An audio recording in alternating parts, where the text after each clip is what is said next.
Thank you, Mr. Speaker. Appreciate the opportunity today to present to this body today House Bill 586, a piece of legislation that was brought by the Kentucky Department of Fish and Wildlife. Mr. Speaker, could you please ask the clerk to report House Committee Substitute 1, please?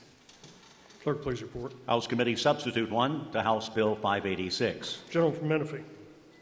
All that House Committee Substitute 1 done, sir, and members of this body, was just changed a grammatical error of a word that was there. So I move for the adoption of House Committee Substitute 1. Motion is for the adoption of House Committee Substitute 1. Is there any discussion of the committee substitute? Seeing none, those in favor signify by voting aye. Those opposed, nay. House Committee Substitute 1 is adopted. Gentleman from Menifee. Thank you, sir. And again, I appreciate the opportunity today to present to you. House Bill 586 is actually somewhat of a lengthy bill, about 50 pages, but it's really very simple. There's a few changes that the Kentucky Department of Fish and Wildlife wanted to implement in some language and a few procedures that they wanted to have changed. And I'll just quickly go over those. Change number 1 was a term that their officers currently are referred to as conservation officers. Years ago, many years ago, these officers were called game wardens. And I think that was probably more of a familiar term with most people, outdoorsmen, sportsmen. But there had been a change, and they had referred to them as conservation officers for several years. But they have requested to actually remove that language and go back to referring to their officers as game wardens. And the reason being for that was, I think a lot of people saw that word conservation there, and they didn't know really what these actual people actually did, whether they were with their conservation districts or what their roles was. So that's one of the very simple changes there to just put back in language to refer to their officers as game wardens. The second change that they requested it revolved around their water patrol officers. And I know if you've been on the lakes and here in Kentucky, you have seen these officers, which are actually fish and wildlife officers, but over the course of years, they have been, some people thought they were state police. Actually, for a while, they were listed even under that topic, but they want to just bring this back and regulate those officers back under fish and wildlife officers. So just to make sure that everybody knew that they were water enforcement patrol officers under the Kentucky Department of Fish and Wildlife. The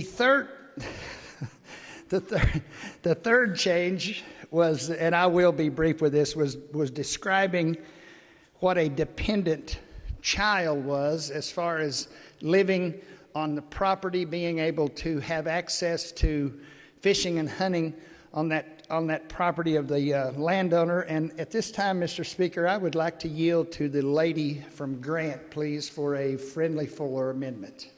The next change in the language of this bill was Kentucky Department of Fish and Wildlife actually has several shooting ranges around the state from east to west and north to south that they actually they maintain, and those shooting ranges are actually theirs.